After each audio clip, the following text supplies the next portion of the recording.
Hello વિદ્યાર્થી મિત્રો, કેમ છો? મજામાં?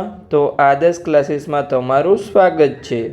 તો આજે આપણે ધોરણ 9 વિષય ગણિત ચેપ્ટર નંબર 2 બહુપદીઓની વાત કરવાના છીએ, જેનો આજે લેક્ચર નંબર 16 છે.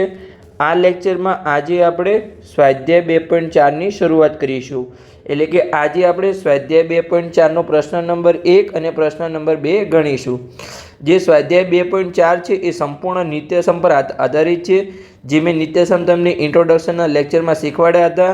પછી જે આપણે આગળના બંને લેક્ચર ગણ્યા, એટલે કે ઉદાહરણ 11થી લઈને ઉદાહરણ 15 અને ઉદાહરણ 16થી લઈને ઉદાહરણ 20, એમાં મેં બંને લેક્ચરમાં તમારા જે નિત્યસમો છે એનું રિવિઝન કરાવ્યું હતું. અને હવે જ્યારે આપણે દાખલા ગણતા જઈશું તો સ્ટાર્ટિંગમાં નિત્યસમ લખી દઈશ અને દાખલામાં પણ હું નિત્યસમ લખી દઈશ. એટલે તમારું જેટલી વાર વધારે વાર રિવિઝન થશે એટલી વાર તમને ઓટોમેટિક નિત્યસમ યાદ રહી જશે. તો ચલો અહીંયા આપણે રકમ વાંચીએ અને એની આપણે ગણતરી કરીએ. તો પ્રશ્ન નંબર 1, એમાં આપણને શું કીધું છે અહીંયા કે યોગ્ય નિત્યસમનો ઉપયોગ કરીને નીચેના ગુણાકાર મેળવો. એટલે કે અહીંયા આપણને ગુણાકાર આપેલા છે એને આપણે નિત્યસમનો ઉપયોગ કરીને મેળવવાના છે. તો અહીંયા જે આપણો પ્રશ્ન નંબર 1 અને પ્રશ્ન નંબર 2 છે એમાં અહીંયા ટોટલ આપણા 2 નિત્યસમનો ઉપયોગ થશે. તો ચલો પહેલાં હું અહીંયા તમને નિત્યસમ લખીને બતાવું છું કે કયા નિત્યસમનો ઉપયોગ થશે. એક છે આપણો અહીંયા x પ્લસ a અને x પ્લસ b. આ સંખ્યા આવી રીતે ગુણાકાર સ્વરૂપે હોય, એટલે કે એમાં પહેલી સંખ્યા સમાન હોય પણ જ્યાં a અને b અલગ અલગ હોય, તો તમારે આવી રીતે ગુણાકાર સ્વરૂપે તમને આપેલું હોય તો તમારે નિત્યસમનું સાદુરૂપ કેવી રીતે મેળવવાનું છે? અહીંયા જે તમારી સમાન સંખ્યા છે એનો વર્ગ કરવાનો છે, પછી બે અલગ સંખ્યાને તમારે કૌંસમાં એડ કરવાની છે, પછી જે સમાન સંખ્યા હતી એની સાથે અહીંયા તમારે ગુણાકાર કરવાનો છે, અને પછી જે અલગ બે સંખ્યા હતી એનો તમારે ગુણાકાર અહીંયા સરવાળા તરીકે એડ કરવાનો છે. આ થઈ ગયું આપણું સાદુરૂપ. પછી અહીંયા તમને બીજો નિત્યસમ મળશે, એ તો તમને આવડે જ છે ઓલરેડી, આગળના ધોરણમાં તમારે આવી જ ગયો છે કે x પ્લસ વાય અને x માઇનસ વાય. એટલે કે બંને કૌંસમાં બંને સંખ્યા સમાન હોય, એટલે કે અહીંયા ખાલી તમારું જે વચ્ચેનું ચિહ્ન છે એ જ અલગ અલગ છે. જો અહીંયા x plus 1 x plus y છે અને અહીંયા x માઇનસ વાય છે, ખાલી તમારું વચ્ચેનું ચિહ્ન અલગ અલગ હોય. એટલે અહીંયા તમારે xનો વર્ગ કરવાનો છે, પછી માઇનસનું ચિહ્ન મૂકવાનું છે અને પછી તમારે વાયનો વર્ગ કરવાનો છે. તો સિમ્પલી તમને સાદુરૂપ મળી જશે કે તમને બે કૌંસ આપેલા હોય, એમાં બંને સંખ્યા સમાન હોય, બંને કૌંસમાં ખાલી વચ્ચેનું ચિહ્ન અલગ અલગ હોય, તો તમારે પહેલી સંખ્યાનો વર્ગ કરવાનો છે, પછી માઇનસ કરવાનો છે અને પછી બીજી સંખ્યાનો તમારે વર્ગ કરવાનો છે. તો ચાલો આપણે દાખલા જોઈએ અને આપણે એમાં જોઈએ કે કયા નિત્યસમનો આ બંનેમાંથી ઉપયોગ થાય છે. તો અહીંયા પ્રશ્ન નંબર 1નો પહેલો દાખલો છે. ચલો એની આપણે રકમ વાંચીએ. તો એમાં આપણને શું આપેલું છે? અહીંયા x પ્લસ 4 અને x પ્લસ 10. એટલે કે અહીંયા જો આપણી પહેલી સંખ્યા અહીંયા સમાન છે x અને બીજી સંખ્યા આપણી અલગ અલગ છે, અહીંયા 4 છે અને અહીંયા 10 છે. તો આપણે કયા નિત્યસમનો ઉપયોગ થશે? અહીંયા આ જે આપણો પહેલું નિત્યસમ લખ્યો એનો આપણે અહીંયા ઉપયોગ થશે. તો ચલો પહેલાં આપણે તો નિત્યસમ લખી દઈએ અને પછી એમાં આપણે કિંમત મૂકી દઈએ. તો અહીંયા ચલો આપણે નીચે નિત્યસમ લખીએ કે અહીંયા x પ્લસ a ગુણાકારમાં x પ્લસ b. તો એનો આપણે સાદુરૂપ કેવી રીતે આપીએ છીએ? અહીંયા xનો વર્ગ કરીએ છીએ, પછી કૌંસમાં a પ્લસ b ગુણ્યા x કરીએ છીએ અને પછી a પ્લસ b. તો અહીંયા હવે x શું છે, a શું છે, b શું છે? તો ચલો અહીંયા આપણે ઉપર લખી દઈએ કે જો xની જગ્યાએ આપણને x જ આપેલું છે, તો ચલો આપણે લખી દઈએ અહીંયા x બરાબર અહીંયા x જ છે. એની જગ્યાએ આપણને શું આપેલું છે? અહીંયા 4 આપેલું છે, તો a બરાબર અહીંયા 4 અને બીની જગ્યાએ અહીંયા આપણને 10 આપેલું છે, તો બીની બરાબર આપણે અહીંયા શું લખીશું? 10 લખીશું. ચલો હવે જે આપણું નિત્યસમ સાદુરૂપ છે એમાં આપણે કિંમત મૂકી દઈએ x, a અને bની. તો જો અહીંયા x આપેલું છે તો અહીંયા xનો વર્ગ શું થશે? xનો વર્ગ. પછી a પ્લસ b, a કેટલા છે? 4 છે અને b 10 છે, એટલે કે અહીંયા 4 પ્લસ 10 અને xની જગ્યાએ શું આવશે? x જ આવશે અહીંયા સિમ્પલી ગુણાકારમાં, અને a ગુણ્યા b, એટલે કે a અહીંયા 4 છે અને ગુણાકારમાં b અહીંયા 10 છે. સિમ્પલી ચલો આપણે ગણતરી કરીએ. તો xનો વર્ગ શું થશે? અહીંયા x વર્ગ થશે. પછી જો 4 અને 10નો સરવાળો એટલે કેટલા થશે? અહીંયા સિમ્પલી 14 થશે અને ગુણાકારમાં x છે તો 14x અને અહીંયા 4 ગુણ્યા 10 તો અહીંયા સિમ્પલી આપણા 40 થઈ જશે. તો સિમ્પલી અહીંયા જે આપણને ગુણાકાર આપેલો હતો એનો આપણને અહીંયા સિમ્પલી સાદુરૂપ મળી ગયું. આપણે પહેલાં કેવી રીતે ગણતરી કરતા હતા તમને કદાચ યાદ હોય તો જો xનો ગુણાકાર x સાથે, પછી xનો ગુણાકાર 10 સાથે, પછી 4નો ગુણાકાર x સાથે અને 4નો ગુણાકાર 10 સાથે. તો કેવી રીતે થાય? જો xનો ગુણાકાર x સાથે તો x વર્ગ થશે, પછી xનો ગુણાકાર 10 સાથે તો 10x થશે, પછી 4નો ગુણાકાર તો 4નો ગુણાકાર x સાથે તો 4x અને 4નો ગુણાકાર 10 સાથે તો 40 આ બંનેમાં જો 10 અને 4x છે તો બંનેનો સરવાળો થશે તો x² + 14x પ્લસ અહીંયા 40. તો જો આપણને અહીંયા પણ x² + 14x + 40 મળ્યું અને અહીંયા પણ x² + 14x + 40 મળ્યું. પણ અહીંયા જો તમને રકમમાં એવું કીધેલું હોય કે યોગ્ય નિત્યસમનો ઉપયોગ કરી નીચેના ગુણાકાર મેળવો તો તમારે ડાયરેક્ટ ગુણાકાર કરવાનો નથી, જેવી રીતે હાલ આપણે કર્યો. તમારે નિત્યસમનો ઉપયોગ કરવાનો છે અને પછી તમારે ગુણાકાર કરવાનો છે. આ તો તમને રકમમાં ના આપેલું હોય કે યોગ્ય નિત્યસમનો ઉપયોગ કરો તો તમારે આવી રીતે ડાયરેક્ટ તમે ગુણાકાર કરી શકો છો, જો તમને નિત્યસમ યાદ ના હોય તો. સમજણ પડી ગઈ? તો ચલો હવે આપણે બીજા નંબરનો દાખલો સોલ્વ કરીએ. એમાં આપણને અહીંયા શું આપેલું છે જો અહીંયા આપણે રકમમાં કે x + 8 અને x - 10. તો અહીંયા આપણો જે આગળ નિત્યસમ ઉપયોગ કર્યો એનો જ અહીંયા ઉપયોગ થશે, સમાન જ છે. ખાલી જો અહીંયા આપણે x સમાન છે અને બીજું શું છે a બરાબર અહીંયા 8 છે અને b બરાબર અહીંયા -10 છે. તો ચલો આપણે કિંમત મૂકી દઈએ. પહેલાં તો આપણે નિત્યસમ લખી દઈએ. જેટલી વાર આપણે નિત્યસમ લખીશું એટલી વાર આપણને અહીંયા યાદ રહેશે. તો ચલો આપણે અહીંયા લખી દઈએ કે x + a ગુણાકારમાં x + b. તો એનું સાદું રૂપ શું મળશે? અહીંયા આપણને x² + a + b ગુણ્યા x અને a ગુણ્યા b. તો ચલો હવે આપણે અહીંયા કિંમત મૂકી દઈએ. તો જો xની જગ્યાએ આપણને x જ આપેલું છે તો x બરાબર x. એની જગ્યાએ આપણને શું આપેલું છે? 8 આપેલું છે તો a બરાબર 8. અને બીની જગ્યાએ આપણને શું આપેલું છે? -10 આપેલું છે. એ તમારે ખાસ યાદ રાખવાનું છે. અહીંયા તમારે ચિહ્ન ભૂલવાના નથી. તો ચલો આપણે કિંમત મૂકી દઈએ જે આપણું સાદું રૂપ છે એમાં. તો અહીંયા જો x² છે તો xની જગ્યાએ x જ છે તો અહીંયા x² થશે. પછી a + b એટલે કે a કેટલા છે? અહીંયા 8 છે અને b કેટલા છે? અહીંયા -10 છે. તો આપણે અહીંયા ડાયરેક્ટ -10 લખી શકીએ છીએ. તમે આવી રીતે પણ લખી શકો છો અહીંયા કે પ્લસ પછી કૌંસમાં -10 પણ તમે ગુણાકાર કરશો તો પ્લસ ઓર માઇનસ જ થશે. તો ચલો આપણે અહીંયા ડાયરેક્ટ કિંમત મૂકી દઈએ છીએ. અહીંયા કે -10 આપણે મૂકી દઈએ તો આપણે બીની કિંમત છે અહીંયા -10 ગુણાકારમાં અહીંયા x અને અહીંયા a + b એટલે કે ગુણાકારમાં છે a ગુણ્યા b. તો a અહીંયા કેટલા છે? 8 છે અને ગુણાકારમાં b કેટલા? -10 છે. તો ચલો હવે આપણે ગણતરી કરીએ. તો અહીંયા જો x² શું થશે આપણું? અહીંયા x² થશે. પછી જો અહીંયા 10માંથી 8 જશે તો કેટલા વધશે? 2 વધશે. પણ આપણે આગળ 2ની આગળ કયું ચિહ્ન મૂકીશું? કેમ કે અહીંયા જો -10 મોટા છે તો અહીંયા માઇનસ ચિહ્ન મૂકીશું એટલે આપણું -2 આવશે. તો ચલો અહીંયા આપણે મૂકી દઈએ કે પ્લસ અહીંયા -2 ગુણાકારમાં અહીંયા x છે અને અહીંયા જો પ્લસ પછી 8 ગુણ્યા -10 તો કેટલા થશે? એ આપણા -80 થશે. તો -80. આગળનો સ્ટેપ લઈએ. હવે અહીંયા x² અહીંયા જો પ્લસ અને માઇનસનો ગુણાકાર છે તો શું થઈ જશે? આપણું માઇનસ થઈ જશે. તો અહીંયા -2x. અહીંયા જો અહીંયા પણ પ્લસ અને માઇનસનો ગુણાકાર છે તો ડાયરેક્ટ આપણું -80 થઈ જશે. તો આપણને સાદું રૂપ શું મળ્યું? અહીંયા x² -2x અને -80 મળ્યું. અને તમારે ચેક કરવું કે મારો જવાબ સાચો છે કે ખોટો છે. તો મેં તમને જેવી રીતે ગુણાકાર શીખવાડ્યો તો એવી રીતે તમે અહીંયા ગુણાકાર કરી શકો છો. x નો ગુણાકાર x સાથે, x નો ગુણાકાર -10 સાથે, 8નો ગુણાકાર x સાથે અને 8નો ગુણાકાર -10 સાથે. તમે આવી રીતે સંપૂર્ણ ચેક કરી શકો છો. તમને સંપૂર્ણ તમારો જવાબ મળી જશે કે આપણો જવાબ જે નિત્યસમનો ઉપયોગ કરી આપણે જવાબ મેળવ્યો સાચો છે કે ખોટો છે. ચલો આપણે આગળનો દાખલો સોલ્વ કરીએ. એમાં આપણને શું આપેલું છે કે 3x + 4 પહેલો કૌંસ છે અને બીજો કૌંસ છે 3x - 5. તો અહીંયા જો આપણી પહેલી સંખ્યા અહીંયા સમાન છે અને બીજી સંખ્યા આપણી બંને અલગ છે. અહીંયા +4 છે અને અહીંયા -5 છે. તો આપણે જે નિત્યસમનો ઉપયોગ કર્યો આગળ એ જ અહીંયા નિત્યસમનો ઉપયોગ થશે. તો ચલો અહીંયા આપણે પહેલાં તો નિત્યસમ લખી દઈએ. જેટલી વાર તમે નિત્યસમ લખશો એટલી વાર તમને યાદ રહેશે, તમારે ભૂલાશે નહીં. મેં તમને કીધું હતું કે તમે જો સ્વાધ્યાય 2.4ના 16 દાખલા અને જે આપણે ઉદાહરણ 10 ગણ્યા હતા એ તમે 1 થી 2 વાર ગણી લેશો. એટલે કે એકવાર મારી સાથે ગણશો અને બીજી વાર તમે જાતે ગણશો. તમારે નિત્યસમ ગોખવાની જરૂર પડશે નહીં, ઓટોમેટિક તમને યાદ રહી જશે. કેમ કે એટલી ગણતરી છે ને તમે ઓટોમેટિક યાદ રહી જશે. તો ચલો અહીંયા આપણે પહેલાં તો નિત્યસમ લખી દઈએ કે x + a અને ગુણાકારમાં આપણને આપેલું છે x + b. તો આનું સાદુરૂપ આપણને શું મળશે? અહીંયા x² + a + b ગુણ્યા x અને પ્લસ ગુણાકારમાં a અને b.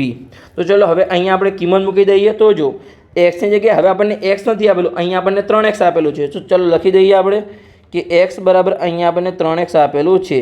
પછી આપણને જો એની જગ્યાએ શું આપેલું છે? +4 અને 4. એટલે કે આપણે +4 લખતા નથી, ખાલી સિમ્પલ આપણે 4 લખીએ છીએ. પ્લસ આપણે ચિહ્ન આગળ મૂકતા નથી. અને બીની જગ્યાએ આપણે અહીંયા -5. તો હવે ચલો આપણે કિંમત મૂકી દઈએ જે આપણે નિત્યસમનું સાદુરૂપ મેળવવાનું છે એમાં. તો અહીંયા આપણને આપેલું છે x². તો અહીંયા જો xની જગ્યાએ હવે આપણી કિંમત 3x છે. તો તમારે ખાસ ધ્યાન રાખવાનું છે કે અહીંયા 3x² થશે. તો ચલો આપણે કિંમત મૂકી દઈએ કે અહીંયા 3x². પછી અહીંયા જો a + b. તો અહીંયા a કેટલા છે? 4 છે અને b આપણા -5 છે. તો આપણે હવે ડાયરેક્ટ -5 લખી દઈશું, કેમ કે અહીંયા પ્લસ ઓર માઇનસ માઇનસ જ થશે. તો અહીંયા -5 ગુણાકારમાં અહીંયા જો એક્સની જગ્યાએ ખાસ તમારે હવે 3x મૂકવાનું છે, કેમ કે એક્સની કિંમત 3x છે. તમારે ડાયરેક્ટ ઉપરથી એક્સ નથી મૂકી દેવાનું. ઘણા વિદ્યાર્થીઓ શું અહીંયા તો 3x મૂકે છે પણ અહીંયા ભૂલી જાય છે 3x મૂકવાનું, એ તમારે ખાસ ધ્યાન રાખવાનું છે. તો અહીંયા પણ તમારે એક્સની જગ્યાએ 3x જ મૂકવાનું છે. પ્લસ અહીંયા a ગુણ્યા b, તો a કેટલા છે આપણે +4 છે અને b આપણા -5 છે. તો ચલો ગુણાકાર કરી લઈએ. હવે જો 3x નો વર્ગ, તો 3 નો વર્ગ કેટલો થાય? સિમ્પલી અહીંયા આપણું 9 થાય અને અહીંયા x વર્ગ. પછી અહીંયા જો પ્લસ, હવે જો 4માંથી 5 જશે નહીં તો આપણે કેવી રીતે બાદબાકી કરીએ છીએ કે તમારે મોટી કિંમતમાંથી નાની કિંમતને પહેલાં બાદ કરવાની છે. તો 5માંથી 4 જશે તો કેટલા વધશે? સિમ્પલી અહીંયા આપણે 1 વધશે. હવે આપણે જે જવાબ મળ્યો એમ આપણે કયું ચિહ્ન મૂકીશું? પ્લસ મૂકીશું કે માઇનસ મૂકીશું? તો જે તમારી મોટી ચિહ્ન આગળ, મોટી સંખ્યા આગળ જે ચિહ્ન હોય એ તમારે ચિહ્ન મૂકવાનું છે. તો અહીંયા -5 મોટા એટલે કે 5 મોટા છે, એની આગળ માઇનસનું ચિહ્ન છે. તો અહીંયા જે જવાબ મળ્યો એની આગળ પણ આપણે માઇનસનું ચિહ્ન મૂકી દઈશું અને ગુણાકારમાં આપણે સિમ્પલી 3x રહ્યા. હવે જો પ્લસ 4 ગુણ્યા -5 તો કેટલા થશે? આપણે સિમ્પલી -20 થશે. તો ચલો આપણે આગળની ગણતરી કરીએ. હવે તો 9x નો વર્ગ અહીંયા પ્લસ ઓર માઇનસ માઇનસ થઈ જશે. તો આપણે અહીંયા શું, અને 1 ગુણ્યા 3 કેટલા થશે? 3x થશે. તો અહીંયા ડાયરેક્ટ આપણે લખી શકીએ કે -3x. પછી અહીંયા જો પ્લસ ઓર માઇનસ અહીંયા પણ માઇનસ થઈ જશે એટલે કે અહીંયા -20. તો સિમ્પલી અહીંયા આપણને સાદુરૂપ મળી ગયું કે 9x નો વર્ગ -3x -20 આપણું સાદુરૂપ છે. તો ચલો હવે આપણે આગળનો દાખલો સોલ્વ કરીએ. એમાં આપણને શું આપેલું છે? ચલો રકમ વાંચીએ. તો અહીંયા આપણને 2 કૌંસ આપેલા છે. એક કૌંસમાં આપણને આપેલું છે y વર્ગ +3 અને બીજા કૌંસમાં આપણને આપેલું છે y વર્ગ -3. એટલે કે અહીંયા જો આપણી પહેલી સંખ્યા પણ સમાન છે અને બીજી સંખ્યા પણ સમાન છે. જો 3/2 અને 3/2. પણ અહીંયા ખાલી આપણે વચ્ચેલું ચિહ્ન અલગ છે. તો મેં તમને કયો નિત્યસમ લખાવ્યો હતો? તમને યાદ જ છે. ચલો આપણે જોઈ લઈએ. મેં તમને અહીંયા નિત્યસમ લખાવ્યો હતો કે x + y અને x - y, એટલે કે ખાલી વચ્ચેલું ચિહ્ન અલગ અલગ હોય. તો તમારે પહેલી સંખ્યાનો વર્ગ કરવાનો છે, વચ્ચે માઇનસનું ચિહ્ન મૂકવાનું છે અને તમારે બીજી સંખ્યાનો વર્ગ કરી લેવાનો છે. તો ચલો અહીંયા સિમ્પલી આપણે કરી લઈએ. તો ચલો કરી લઈએ કે આપણને શું આપેલું છે અહીંયા. તો અહીંયા જો હવે પહેલાં તો ચલો આપણે નિત્યસમ લખી દઈએ, કેમ કે આપણે મેં તમને કીધું જ છે જેટલી વાર નિત્યસમ લખશું એટલી વાર તમારું રિવિઝન થતું જશે. તો ચલો અહીંયા આપણે લખી દઈએ કે x, ચલો આપણે સરખી લખી દઈએ. અહીંયા નીચે લખી દઈએ કે x + y અને x - y. તો આનો આપણને સાદુરૂપ શું મળશે? x² - y². હવે જો આપણું x શું છે અને y શું છે? તો અહીંયા જો પહેલી કિંમતને આપણે x લઈએ છીએ અને બીજી કિંમતને આપણે y લઈએ છીએ. તો ચાલો આપણે લઈએ. તો અહીંયા આપણે x ની બરાબર આપણે શું મૂકીશું? અહીંયા y² મૂકીશું અને yની જગ્યાએ આપણે મૂકીશું અહીંયા 3/2 આપણને આપેલું છે. હવે ઘણા વિદ્યાર્થીઓ કહેશે કે બીજા કૌંસમાં તો અહીંયા માઇનસ આપેલું છે, પણ અહીંયા જો આપણે ઓલરેડી અહીંયા માઇનસ લઈ લીધું છે. જો માઇનસ ના લીધું હોય તો આપણે અહીંયા માઇનસ લેવાનું છે, પણ અહીંયા આપણે પ્લસ જ કિંમત લેવાની છે. ખાલી અહીંયા આપણે x અને yની કિંમતો શોધવાની છે, કોઈ ચિહ્ન અહીંયા લખવાનું નથી. એ તમારે ખાસ ધ્યાન રાખવાનું છે. તો અહીંયા જો xની જગ્યાએ આપણને શું આપેલું છે? અહીંયા y વર્ગ આપેલું છે. જો અહીંયા y વર્ગ છે અને એનો પણ અહીંયા x છે. કેમ કે આ તો ખાલી x ની કિંમત છે. હવે આનો પણ આપણે વર્ગ કરવાનો છે, પછી માઇનસનું ચિહ્ન અને y વર્ગની જગ્યાએ આપણને શું આપેલું છે? 3/2 આપેલું છે. તો 3/2 નો વર્ગ. તો અહીંયા જો y વર્ગ છે એનો પણ વર્ગ થશે, એટલે કે કેટલા ગણો થશે? 4 ગણો થશે. તો અહીંયા yની 4 ઘાત આવશે, પછી માઇનસ 3 નો વર્ગ 9 થશે અને 2 નો વર્ગ અહીંયા 4 થશે. તો સિમ્પલી અહીંયા આપણને સાદુરૂપ મળી ગયું કે yની 4 ઘાત -9/4. તો તમારે આવી રીતે સિમ્પલી નિત્યસમનો ઉપયોગ કરી અને સાદુરૂપ મેળવી લેવાનું છે. તો ચલો આપણે આગલા દાખલાનું સાદુરૂપ મેળવીએ. હવે એમાં આપણને શું આપેલું છે? 2 કૌંસ આપેલા છે. એક કૌંસમાં આપણને આપેલું છે કે 3 - 2x અને બીજા કૌંસમાં આપણને આપેલું છે 3 + 2x. એટલે કે અહીંયા જો તમારી પહેલી સંખ્યા પણ સમાન છે અને બીજી સંખ્યા પણ તમારી સમાન છે, ખાલી આપણા વચ્ચેલું ચિહ્ન અલગ અલગ છે. ભલે તમને પહેલાં માઇનસ આપેલું કે પાછળ માઇનસ આપેલું, જેમ કે અહીંયા જો તમને પહેલાં સ્ટાર્ટિંગમાં પ્લસ આપેલું હતું અને પછી માઇનસ આપેલું હતું. આ જે નીચેનો દાખલો છે એમાં તમને પહેલાં માઇનસ આપેલું છે, પછી પ્લસ આપેલું છે. કોઈ વાંધો નહીં, તમને આગળ પાછળ આપી શકે છે. આપણું નિત્યસમનું સાદુરૂપ સમાન જ આવશે. તો ચલો અહીંયા પહેલાં આપણે નિત્યસમ લખી દઈએ. જે આપણું નિત્યસમ હતો એ કે અહીંયા આપણને શું મળશે કે x - y અને x + y આપેલું હોય આપણને, તો એનું સાદુરૂપ શું મળશે? x² - y² એનું આપણને સાદુરૂપ મળશે. તો ચલો હવે અહીંયા આપણે x અને yની કિંમત લખી દઈએ. તો અહીંયા જો પહેલી જે કિંમત એને આપણે x ધારીએ છીએ અને બીજી કિંમત આપણે y ધારીએ છીએ. તો ચલો લખી દઈએ અહીંયા કે x બરાબર આપણને આપેલું છે 3 અને y બરાબર આપેલું છે અહીંયા આપણને 2x. તો ચલો આપણે કિંમત મૂકી દઈએ. તો એક્સ એટલે કે અહીંયા શું થશે 3નો વર્ગ થશે, 3નો વર્ગ માઇનસ વાય એટલે કે શું થશે 2x અહીંયા વર્ગ થશે. તો 3નો વર્ગ કેટલો થાય? સિમ્પલી 9 થાય. પછી માઇનસનું ચિહ્ન, પછી 2નો વર્ગ, જો અહીંયા 2x વર્ગ છે તો 2નો વર્ગ 4 થશે અને x વર્ગ થઈ જશે. તો સિમ્પલી અહીંયા આપણને સાદુરૂપ મળી ગયું કે 9 - 4x વર્ગ. તો તમારે આવી રીતે સિમ્પલી સાદુરૂપ મેળવી લેવાનો છે નિત્યસમનો ઉપયોગ કરીને. હવે આપણે બીજા નંબરનો દાખલો ગણીએ. એમાં પણ અહીંયા આપણે જે બે નિત્યસમ સ્ટાર્ટિંગમાં લખાવ્યા હતા એનો જ અહીંયા ઉપયોગ થશે. પણ અહીંયા ટોટલ પ્રશ્ન નંબર 2માં 3 દાખલા છે. તો ચલો આપણે એની ગણતરી કરીએ. રકમ વાંચી લઈએ કે પ્રશ્ન નંબર 2 કે સીધો ગુણાકાર કર્યા સિવાય નિત્યસમનો ઉપયોગ કરીને નીચેના ગુણાકારની કિંમત મેળવો. તો અહીંયા તમને શું કીધું છે કે તમારે નિત્યસમનો ઉપયોગ કરીને જ ગુણાકારનો જવાબ મેળવવાનો છે. ડાયરેક્ટ તમારે ગુણાકાર કરવાનો નથી. કેમ કે આ જે ગુણાકાર છે એ તો ધોરણ 4-5ના ગુણાકાર છે. તો આ તો તમને આવડે. પણ હવે આપણે અહીં નિત્યસમનો ઉપયોગ કરી અને એનો જવાબ મેળવવાનો છે. તો ચલો અહીંયા આપણે મેળવીએ. તો ચલો આપણે ગણતરી કરીએ. તો અહીંયા તો પેલા આપણને શું આપેલું છે? જો 103 × 107. તો આ બંને સંખ્યા છે કોની નજીકની છે? જેમ કે 100 હોય, 1000 હોય અથવા 10 હોય, કોની નજીકની છે? જે આપણી સંખ્યા 10,000. તમે કોઈ પણ સંખ્યા એની આસપાસની તમને અહીંયા સંખ્યા આપવામાં આવશે. તો અહીંયા જો 103 કોની નજીકની? 100ની નજીકની. આ પણ અહીંયા 100ની નજીકની છે. તો અહીંયા આપણે શું લખી શકીએ? અહીંયા આપણે આવી રીતે લખી શકીએ કે 100 + 3 અને ગુણાકારમાં અહીંયા 100 + અહીંયા 7. તો તમને કંઈ સમજણ પડી? અહીંયા જો આપણી પહેલી સંખ્યા સમાન થઈ ગઈ અને બીજી બંને સંખ્યા આપણી અલગ થઈ ગઈ. તો સિમ્પલી જે આપણો પહેલા નંબરનો નિત્યસમ મેં તમને લખાવ્યો હતો ઉપર, એનો આપણે અહીંયા ઉપયોગ થશે. તો ચલો અહીંયા પહેલાં તો આપણે નિત્યસમ લખી દઈએ જે આપણે લખાવ્યો મેં તમને હતો. તો ચલો અહીંયા આપણે લખી દઈએ કે કેવી રીતે ઉપયોગ થશે. અહીંયા જો હું તમને અહીંયા લખાવું છું કે x + a અને x + b એટલે કે આપણી પહેલી સંખ્યા સમાન હોય અને બીજી બંને સંખ્યાઓ અલગ અલગ હોય. તો અહીંયા શું થશે? જે સમાન સંખ્યા હોય એનો વર્ગ થશે, પછી જે અલગ અલગ સંખ્યા હોય એનો સરવાળો થશે, પછી જે સમાન સંખ્યાથી ગુણાકારમાં આવશે અને બંને અલગ સંખ્યાથી એનો ગુણાકાર અહીંયા એડ થશે. તો ચલો આપણે પહેલાં તો શોધી લઈએ કે કઈ સંખ્યા છે. તો અહીંયા જો આપણું x છે તો xની જગ્યાએ શું છે? અહીંયા જો 100 છે. સમાન સંખ્યા કઈ છે? અહીંયા 100 છે. તો ચલો આપણે લખી દઈએ અહીંયા અંદર કે સમાન સંખ્યા આપણી શું છે? અહીંયા કે x બરાબર અહીંયા આપણને 100 આપેલું છે. પછી જો a બરાબર શું છે? અહીંયા +3 છે. તો અહીંયા ડાયરેક્ટ આપણે 3 લખીશું. કે માઇનસ હોય તો જ આપણે આગળ ચિહ્ન મૂકીએ છીએ, પ્લસ હોય તો આપણે ચિહ્ન મૂકતા નથી. પછી બીની જગ્યાએ અહીંયા આપણને શું આપેલું છે? +7 આપેલું છે. તો સિમ્પલી અહીંયા આપણે b બરાબર અહીંયા 7 મૂકી દઈશું. હવે જે આપણું સાદુરૂપ છે એમાં ચાલો આપણે કિંમત મૂકી દઈએ x, a અને bની. તો ચલો મૂકી દઈએ. તો પહેલાં અહીંયા આપણને શું આપેલું છે કે x2. તો અહીંયા xની જગ્યાએ આપણે શું લીધું છે? 100 લીધું છે. તો અહીંયા થશે 100². પછી જો a + b, તો અહીંયા a કેટલા છે? 3 છે અને b આપણા અહીંયા 7 છે. એટલે કે અહીંયા 3 + 7 અને ગુણાકારમાં xની જગ્યાએ શું છે? અહીંયા 100 છે. તો અહીંયા આપણું xની જગ્યાએ આવશે 100. પછી પ્લસ ગુણાકારમાં શું છે? a × b. તો અહીંયા a કેટલા છે? 3 છે અને ગુણાકારમાં b આપણા 7 છે. તો ચલો હવે આપણે ગણતરી કરી લઈએ. અહીંયા તો 100² કેટલો થશે? મેં તમને ઉદાહરણમાં કીધું હતું કે તમારે આવી રીતે કોઈ સંખ્યા હોય કે 100² અથવા 1000² અથવા ઘન તમને આપણે કેવી રીતે કરવાનો છે? તો અહીંયા આપણે કેટલા 0 છે? 2 છે. અને પણ અહીંયા આપણને શું વર્ગ આપેલું છે? તો તમારે 2 × 2 કેટલા થાય? તો 4 થાય. તો તમારે અહીંયા 1ની પાછળ 4 0 મૂકી દેવાના છે. જેમ કે અહીંયા તમને આપેલું હોય કે 1000 છે અને આનો તમને ઘન કરવાનું કીધું હોય તો અહીંયા કેટલા 0 છે? 3 છે અને ઉપર આપણી સંખ્યા કેટલી છે? એ પણ 3 છે. તો તમારે અહીંયા 3 × 3 કેટલા થાય? 9 થાય. એટલે કે 1ની પાછળ આપણે 9 0 મૂકી દેવાના છે. આવી રીતે તમારે સિમ્પલી ગણતરી કરવાની છે. તમને જો આવી રીતે વર્ગ ના આવડે આવી સંખ્યાનો તો તમારે આટોવાળી નાનું યાદ રાખવાનું છે. તો અહીંયા કેટલા થશે? જો અહીંયા 2 0 છે અને ઉપર આપણે સંખ્યા કઈ છે? તો વર્ગ છે તો 2 છે. તો 2 × 2 કેટલા થાય? 4 થાય. તો અહીંયા સિમ્પલી આપણે 1ની પાછળ અહીંયા 4 0 મૂકી દેવાના છે. એટલે કે 1ની પાછળ 4 0 એટલે કેટલા થાય? અહીંયા આપણે 10,000 થશે. પછી અહીંયા જો +3 × 7, તો 3 × 7 કેટલા થશે? અહીંયા સિમ્પલી આપણે 10 થશે અને ગુણાકારમાં આપણે 100 છે. તો 100. પછી અહીંયા જો પ્લસ કેટલા છે? 3 × 7, તો 3 × 7 કેટલા થાય? સિમ્પલી આપણે 21 થશે.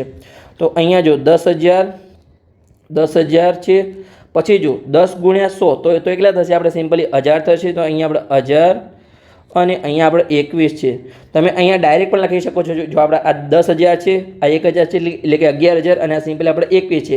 આપણો જવાબ અહીંયા શું આવશે? 21,000 એટલે કે 11,000 ને 21 આવશે. પણ ચલો આપણે સાઈડમાં અહીંયા સરવાળો કરી લઈએ અલગ પેનથી કે આપણો સરવાળો સાચો છે કે ખોટો છે. તમારે એકવાર ચેક કરી લેવાનું જ છે. તો ચલો અહીંયા આપણે મૂકીએ 1ની પાછળ અહીંયા 4 0. પછી આપણે કેટલા છે? 1000 છે. તો 1ની પાછળ અહીંયા આપણે 3 0 અને પછી આપણે 21ને એડ કરવાના છે. ચાલો આપણે સરવાળો કરી લઈએ. તો 0 0 1 તો આપણે 1 થશે સરવાળામાં. 0 0 2 તો અહીંયા આપણે 2 થશે. 0 અને 0 તો 0 જ આવશે, 0 અને 1 તો 1 આવશે, અને અહીંયા આપણે એકલા 1 જ છે. તો અહીંયા આપણે જવાબ શું મળ્યો? જો 11,021 મળ્યો અહીંયા. તો ચલો આપણો ફાઇનલ આન્સર લખી દઈએ અહીંયા કે આપણને જવાબમાં મળ્યું 11,021 આપણો આન્સર મળ્યો. આપણે અહીંયા નિત્યસમનો ઉપયોગ કરી અને પછી આપણે અહીંયા ગુણાકાર કર્યો, તો આપણે કોઈ ડાયરેક્ટ ગુણાકાર કર્યો નથી. સમજણ પડે કે? તો તમે આવી રીતે ગણતરી કરી શકો છો. તો ચલો આપણે બીજો દાખલો ગણીએ. એમાં આપણને અહીંયા શું આપેલું છે? 95 ગુણ્યા 96.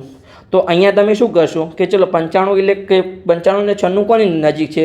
તો કે 90ની પણ નજીક છે અને 100ની પણ નજીક છે. અહીંયા તમારી જોડે બે ઓપ્શન છે. તમે કેવી રીતે કહી શકો છો અહીંયા કે અહીંયા તમે 90 + 5 અને અહીંયા 90 + તમે 6 આવી રીતે પણ તમે નિત્યસમનો ગુણાકાર કરી શકો છો. અને બીજો આપણો ઓપ્શન કયો છે અહીંયા કે તમે 100 - 5 અને અહીંયા 100 - 4 આવી રીતે પણ તમે અહીંયા ગુણાકાર કરી શકો છો. આવી રીતે તમે બંને તમારા જોડે ઓપ્શન છે. પણ અહીંયા જો 90-90નો ગુણાકાર કરો તમારું થોડું ડિફિકલ્ટ બની જશે, તમારી ગણતરી થોડી લાંબી થઈ જશે. તો અહીંયા જે આપણે 100 વાળું છે એને આપણે અહીંયા ગણતરીમાં લઈશું, આને આપણે ઉપર ઉપયોગ લઈશું નહીં. તમે એવી રીતે પણ ગણતરી કરશો તો તમારો જવાબ સાચો આવશે. તમે બંને રીતે તમારે ચેક કરજો. તમારા જોડે તો સમય છે જ, તો બસ તમારે બંને રીતે દાખલો ગણવો છે અને તમારી બુકમાં નોટબુકમાં લખવાનો છે. તો ચલો આપણે હવે ગણતરી કરીએ. તો અહીંયા હવે આપણે આર્યા સ્ટેપથી આની ગણતરી કરીશું. તો ચલો અહીંયા આપણે કરીએ. તો અહીંયા જો ચલો આપણે આને રાઉન્ડ કરી દઈએ કે આપણે આની રીતે આપણે અહીંયા ગણતરી કરવાની છે. ચલો આપણે તમને સમજ પડે કે જ્યારે તમે નોટબુક વાંચો ત્યારે જ્યાંની PDF છે તમને જે આદર્શ ક્લાસનું ટેલિગ્રામ ચેનલ છે એમાં તમને મળી જશે, જેની લિંક છે નીચે ડિસ્ક્રિપ્શન બોક્સમાં ઓલરેડી આપેલી જ છે. તો ચલો આપણે ગણતરી કરીએ હવે. તો અહીંયા ચલો આપણે નિત્યસમ લખીએ. પહેલાં તો અહીંયા જો પહેલી સંખ્યા આપણી સમાન છે, 100 છે, બીજી સંખ્યા આપણી -5 અને -4 છે, તો બંને અલગ અલગ છે. તો ચલો આપણે કયા નિત્યસમનો અહીંયા ઉપયોગ થશે? સિમ્પલી તમને ખબર જ છે કે અહીંયા આપણું જે x + a અને ગુણાકારમાં x + b છે એ આપણા નિત્યસમનો ઉપયોગ થશે. તો એનું તમને સાદું રૂપ શું છે તમને હવે તો યાદ રહી ગયું છે, આપણે ઘણીવાર લખી દીધો છે. ચલો બોલો તમે કે અહીંયા x² થશે, પછી બોલો a + b ગુણાકારમાં x અને +a × b. સિમ્પલી તમને યાદ રહી ગયું. બસ તો હવે તમને યાદ રહી જશે. તમે વધારે દાખલા ગણશો તમને યાદ રહેશે. હજુ તમારે એકવાર તો જાતે ગણવાના છે, એકવાર મારી સાથે ગણો છે અને એકવાર તમારે જાતે ગણો છે. એટલે તમારે 2 વાર દરેક દાખલા ગણવાના છે. ઉદાહરણ 11 થી લઈને 20 અને આ જે સ્વાધ્યાયના 16 દાખલા છે તમારે 26 દાખલા 2 વાર ગણી લેવાના છે ખાસ. તો તમને દરેક નિત્યસમ ઓટોમેટિક યાદ રહી જશે, કેમ કે એટલી વાર અહીંયા ઉપયોગ થાય છે તમને ગોખવાની જરૂર પડશે નહીં. તો ચલો હવે અહીંયા આપણે કિંમત મૂકીએ. તો ચલો પહેલાં તો અહીંયા આપણે ઉપર કિંમત લખી દઈએ. તો અહીંયા જો x ની કિંમત શું છે? અહીંયા 100 છે. તો અહીંયા x ની કિંમત અહીંયા આપણે 100 લીધી. પછી જો a ની કિંમત શું છે? અહીંયા -5 છે. પછી બીની કિંમત કેટલી છે? અહીંયા આપણે -4 છે. તો ચલો આને આપણે રિમૂવ કરી લઈએ, થોડું સરખું લાગતું નથી કે અહીંયા આપણે ચોકડી મારી લઈએ. આજે આપણે ઉપર હતું એને મારે ચોકડી મારી લઈએ અને અહીંયા આનો આપણે ઉપયોગ કર્યો છે. પણ ચલો ચોકડી પણ નથી માર્યો કેમ કે ખરાબ લાગશે કે અહીં શું આ ખોટી રીત છે. તો બંને રીતે જ અહીંયા આપણી સાચી છે, પણ અહીંયા આપણે આ જે રીત છે એનો અહીંયા આપણે ઉપયોગ કર્યો છે. સમજણ પડી ગઈ? તો ચલો હવે આપણે આગળ કિંમત મૂકીએ. તો જો x² શું થશે અહીંયા? તો અહીંયા x ની જગ્યાએ 100 છે, તો અહીંયા 100² અહીંયા સિમ્પલી આવશે. પછી શું છે અહીંયા કૌંસમાં a + b. તો a કેટલા છે? અહીંયા આપણા -5 છે અને b આપણા કેટલા છે? -4. તો અહીંયા ± આપણે ડાયરેક્ટ -4 લખી દઈએ છીએ. તમે કેવી રીતે લખી શકો છો? અહીંયા પ્લસ અને પછી તમે અહીંયા -4 લખી શકો છો, પર પ્લસ ઓર માઇનસ જ થઈ જશે. એટલે અહીંયા આપણે ડાયરેક્ટ -4 લખી દઈએ છીએ કે -4 અને ગુણ્યા x ની કિંમત કેટલી છે? અહીંયા 100 છે. તો અહીંયા આપણે 100 લખી દઈએ. હવે જો પ્લસ ગુણાકારમાં કેટલા છે?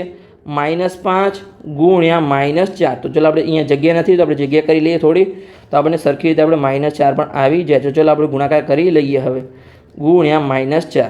હવે જો 100² કેવી રીતે કરવાનું છે તમને મેં કીધું હતું. કેટલા 0 છે? અહીંયા 2 0 છે અને ઉપર સંખ્યા કેટલી છે? અહીંયા 2 છે. તો 2 × 2 કેટલા થાય? 4 થાય. તો અહીંયા 1 ની પાછળ અહીંયા આપણે 4 0 મૂકી દેવાના છે. 1 2 3 અને 4. હવે જો પ્લસ અહીંયા -5 અને -4 તો શું થશે? આનો સરવાળો થશે પણ નિશાની કોની આવશે? માઇનસની આવશે. તો -5 અને -4 કેટલા થશે? સિમ્પલી આપણે અહીંયા -9 થશે. એટલે કે થશે સરવાળો પણ નિશાની માઇનસની આવશે. -9 ગુણાકારમાં અહીંયા આપણા 100 છે. હવે જો પ્લસ અહીંયા -5 ગુણ્યા -4. તો માઇનસ શું થાય? હંમેશા પ્લસ જ થાય. તમે -5 ગુણ્યા -4 કરો, તમારો સરવાળો કેટલો આવે? અહીંયા +20 જ આવે. કેમ કે તમને ખબર છે માઇનસ સંખ્યા 2 વાર ગુણાય તો એ પ્લસ થઈ જાય છે. આપણે જેમ કે કોઈ પણ સંખ્યાનો વર્ગ હોય, માઇનસ સંખ્યાનો વર્ગ એ હંમેશા પ્લસ જ આવે છે. જેમ કે અહીંયા જો -2નો વર્ગ હોય તો એ પણ આપણને 4 મળશે અને +2નો વર્ગ હોય એ પણ અહીંયા આપણને 4 મળશે. કોઈ પણ માઇનસ સંખ્યાનો વર્ગ હોય એ હંમેશા ધન સંખ્યા જ મળશે. ઘન હશે, જો કોઈ પણ ઋણ સંખ્યાનો ઘન હશે તો એ આપણને માઇનસ મળશે. તમારે ખાસ ધ્યાન રાખવાનું છે. તો અહીંયા માઇનસ પ્લસ થઈ ગયા. તો અહીંયા આપણને કેટલા મળશે? અહીંયા +20 મળી ગયા. હવે આપણે આગળના સ્ટેપમાં જઈએ. તો અહીંયા જો 10,000 પછી અહીંયા જો પ્લસ અહીંયા જો -9 ગુણ્યા 100, તો -9 ગુણ્યા આપણે ડાયરેક્ટ લખી શકીએ અહીંયા. તો કે જો કેટલા થશે આપણા 900 થશે, પણ માઇનસમાં થશે તો અહીંયા આપણે કૌંસમાં -900 અહીંયા આવી રીતે લખી શકીએ. પણ જો હવે આપણે ડાયરેક્ટ અહીંયા જો અહીંયા પ્લસ છે અને અહીંયા માઇનસ છે, તો આપણે ડાયરેક્ટ લખી શકીએ કે -900. આપણે ચલો ડાયરેક્ટ લખી દઈએ અહીંયા કે અહીંયા ડાયરેક્ટ આપણે -900 લખી દીધા. પ્લસ ઓર માઇનસ જ થશે અને પ્લસ અહીંયા આપણા 20. ચલો આગળની ગણતરી કરીએ હવે. તો હવે જો અહીંયા આપણે શું છે કે 10,000 છે, એમાંથી આપણે 900 બાદ કરીશું તો કેટલા રહેશે? અહીંયા આપણા 9,000 ને 100 રહેશે, એટલે કે આપણે 9100 રહેશે. એમાં આપણે 20 એડ કરવાનું છે, તો આપણે 20 એડ કરીશું તો અહીંયા આપણને જવાબ શું મળશે? 0, 2, 1 અને 9, એટલે કે આપણે 9120 અહીંયા આપણને મળશે. તો ચલો આપણે ડાયરેક્ટ લખી શકીએ છીએ. તો ચલો આપણે ફાઇનલ આન્સર અહીંયા આપણે ડાયરેક્ટ લખી દઈએ કે આપણને જવાબ શું મળશે? અહીંયા 9120 આપણને ગુણાકારનો જવાબ મળશે, જે આપણને ગુણાકાર આપેલો તો એનો. અને તમે જે આપણે બીજી રીત હતી તમે આવી રીતે જાતે ટ્રાય કરજો. તમારા જોડે સમય છે, અહીંયા આપણે વિડીયો બંને રીત ગણાવવા જઈશ તો વિડીયો બહુ લાંબો બની જશે. એના કરતાં તમે અહીંયા જાતે ટ્રાય કરજો. તો સમજ પડી ગઈ? તો તમે આવી રીતે બંને ટ્રીકથી તમારા દાખલા ગણી શકો છો. તમારો દાખલો સાચો જ પડશે. જે પણ રીત તમને સરળ લાગે એ રીતે તમે ઉપયોગ કરી શકો છો. તો બસ સમજ પડી ગઈ? તો ચલો હવે આપણે આજનો છેલ્લો દાખલો સોલ્વ કરીએ. એમાં જો અહીંયા આપણે 100 કરતાં મોટી સંખ્યા પણ આપેલી છે અને નાની સંખ્યા પણ આપેલી છે, એટલે કે અહીંયા આપણો પ્લસ પણ થશે અને આપણો માઇનસ પણ થશે. તો ચલો અહીંયા આપણે કરીએ. તો ચલો આપણે કરીએ અહીંયા કે જો અહીંયા શું થશે? આપણું 100 પ્લસ અહીંયા આપણું 4 થશે અને ગુણાકારમાં અહીંયા આપણું 100 - 4 થશે. તો અહીંયા જો તમે બંને નિત્યસમનો ઉપયોગ કરી શકશો. એક તો કઈ આપણે નિત્યસમ છે અહીંયા કે x + a અને x + b, આ જે નિત્યસમ છે આનો પણ અહીંયા તમે ઉપયોગ કરી શકો છો. x² a + b × x + a × b. અને અહીંયા જો આપણી પહેલી સંખ્યા પણ સમાન છે, બીજી સંખ્યા પણ સમાન છે, ખાલી વચ્ચેના ચિહ્નો જ સમાન નથી. તો આપણે કયા નિત્યસમનો ઉપયોગ કરી શકીએ છીએ અહીંયા કે x + y અને x - y. તો અહીંયા આપણું સાદું રૂપ શું મળશે? સિમ્પલી અહીંયા x² - y² મળશે. તો આપણે અહીંયા કયા નિત્યસમનો ઉપયોગ કરશું? આપણને આ નિત્યસમ તો થોડો સરળ પડશે. તો ચલો અહીંયા આપણે એનો ઉપયોગ કરીએ. તમારે જે પણ મગજમાં આવે, તમારે પરીક્ષામાં જો સમય હોય તો તમારે એનો ઉપયોગ કરી લેવાનો છે, કોઈ વધારે વિચારવા જવાનું નથી. તો ચાલો આપણે બીજા નિત્યસમનો અહીંયા સિમ્પલી ઉપયોગ કરીએ. જે પહેલો નિત્યસમ છે એને આપણે અહીંયા રિમૂવ કરી લઈએ. ચલો આપણે રિમૂવ કરી લઈએ. તમારે જે ચલો રિમૂવ કરી લઈએ. ઓકે, આપણે આગળની ગણતરી કરીએ હવે. તો અહીંયા આપણો આ નિત્યસમનો ઉપયોગ થશે. તો અહીંયા ચાલો આપણે x અને y ની કિંમત લખી દઈએ. તો અહીંયા જો xની જગ્યાએ શું છે? અહીંયા આપણે પહેલી સંખ્યાને x કહીએ છીએ અને બીજી સંખ્યાને આપણે y કહીએ છીએ. તો ચલો x શું છે? અહીંયા આપણું x બરાબર અહીંયા આપણું 100 છે અને y બરાબર અહીંયા આપણું કેટલું છે? અહીંયા 4 છે. તો ચલો આપણે જે નિત્યસમનું સાદું રૂપ છે એમાં આપણે કિંમત મૂકી દઈએ સિમ્પલી. તો અહીંયા શું થશે? પહેલાં તો અહીંયા 100 નો વર્ગ થશે, x નો વર્ગ એટલે કે અહીંયા 100 નો વર્ગ થશે. પછી માઇનસ અહીંયા 4 નો વર્ગ. તો 100 નો વર્ગ કેટલો થાય તમને ખબર જ છે. અહીંયા કે આપણે કેટલી મળશે? અહીંયા તમને 1 ની પાછળ 4 0 મળશે. આપણે અહીંયા બે વાર ઓલરેડી આગલા દાખલામાં કર્યું જ છે. તો અહીંયા 10,000 અને માઇનસ અહીંયા 16. તો તમે અહીંયા બાદબાકી કરી શકો છો અને તમે ડાયરેક્ટ પણ લખી શકો છો જો તમને આવડતું હોય કે 9,984, એટલે કે આપણે 10,000માંથી માત્ર આપણે 16ને બાદ કર્યા. અને જો તમને એના ડાયરેક્ટ ના આવડે તમે અહીંયા બાદબાકી પણ કરી શકો છો. ચલો હું તમને કરીને બતાવું કે અહીંયા 1 ની પાછળ આપણા 4 0 છે અને એમાંથી આપણે 16ને અહીંયા બાદ કરવાના છે. ચલો અહીંયા આપણે બાદબાકી કરીએ. તો જો 0માંથી આપણે 6 જશે નહીં અને આપણે 0માંથી 1 પણ જશે નહીં. તો ચલો આપણે 10 લઈએ. પણ અહીંયા આગળ પણ 0 છે, અહીંયા પણ 0 છે. તો અહીંયા કોના જોડેથી આપણે 10 લેવો પડશે? અહીંયા 1 જોડેથી 10 લેવો પડશે. તો 1માંથી આપણે 1 કાઢીશું તો અહીંયા કેટલા વધશે? સિમ્પલી અહીંયા આપણે 0 આવી જશે. જો અહીંયા કોઈ સંખ્યા 5 હોય તો 5માંથી આપણે 10 લઈએ તો 5ની જગ્યાએ 4 આવશે. પણ અહીંયા આપણે 1 જ હતા તો 1માંથી 1 કરીએ તો અહીંયા સિમ્પલી આપણે 0 આવી જશે. તો અહીંયા જે પહેલી સંખ્યા છે ત્યાં આપણે 10 મૂકવાના છે અને જે આગળની બધી સંખ્યા છે ત્યાં આપણે 9 મૂકવાના છે. સમજ પડી ગઈ? તો હવે જો 10માંથી 6 જશે તો કેટલા આવશે? અહીંયા આપણે 4 આવશે. પછી 9માંથી 1 જશે તો કેટલા આવશે? અહીંયા આપણા સિમ્પલી 8 આવશે. 9માંથી કંઈ જતું જ નથી તો આપણે 9 આવશે. 9માંથી કંઈ જતું નથી તો 9 આવશે. તો સિમ્પલી અહીંયા આપણે જવાબમાં કેટલો મળ્યો? 9,984 મળ્યો. તો જો આવી રીતે તમે બાદબાકી કરી શકો છો. તો બસ અહીંયા આપણો લેક્ચર પૂર્ણ થાય છે. લેક્ચર સારો લાગ્યો હોય તો ચેનલને સબસ્ક્રાઈબ કરો અને તમારા મિત્રોને વિડીયો શેર કરો તો એમને પણ સરળ ભાષામાં ઘણી શીખવા મળે. તો આ લેક્ચરમાં આપણે સ્વાધ્યાય 2.4ની શરૂઆત કરી હતી, જેમાં આપણે પ્રશ્ન નંબર 1 અને પ્રશ્ન નંબર 2 ગણ્યા. હવે જે આપણો આગળનો લેક્ચર છે એટલે કે લેક્ચર નંબર 17, એમાં આપણે પ્રશ્ન નંબર 3થી આગળની શરૂઆત કરીશું. તો ચલો મળીએ આપણે આગળના લેક્ચરમાં. તમારે આ જે દાખલા છે ફરીથી ગણવાના છે. અહીંયા મારી સાથે એકવાર તો તમારે ગણવા જરૂરી છે, પણ તમારે એકવાર તમારે ફરીથી ગણવા છે તો નિત્યસમ જે છે ઓટોમેટિક યાદ રહી જાય છે. અને આપણે જે સ્વાધ્યાય છે એમાં ઓટોમેટિક બધા નિત્યસમનો ઉપયોગ થાય છે. તો અહીંયા આપણે 2 નિત્યસમનો આજે શીખ્યા. કયા 2 નિત્યસમ શીખ્યા? ચલો હું તો અહીંયા તમને બતાવું છું. કરીશું કે આજે આપણે બે નિત્યસમ શીખ્યા એ તમારે ખાસ યાદ રાખવાના છે. ઓટોમેટિક આગળ દાખલા ગણે એટલે તમને યાદ જગ્યા હશે.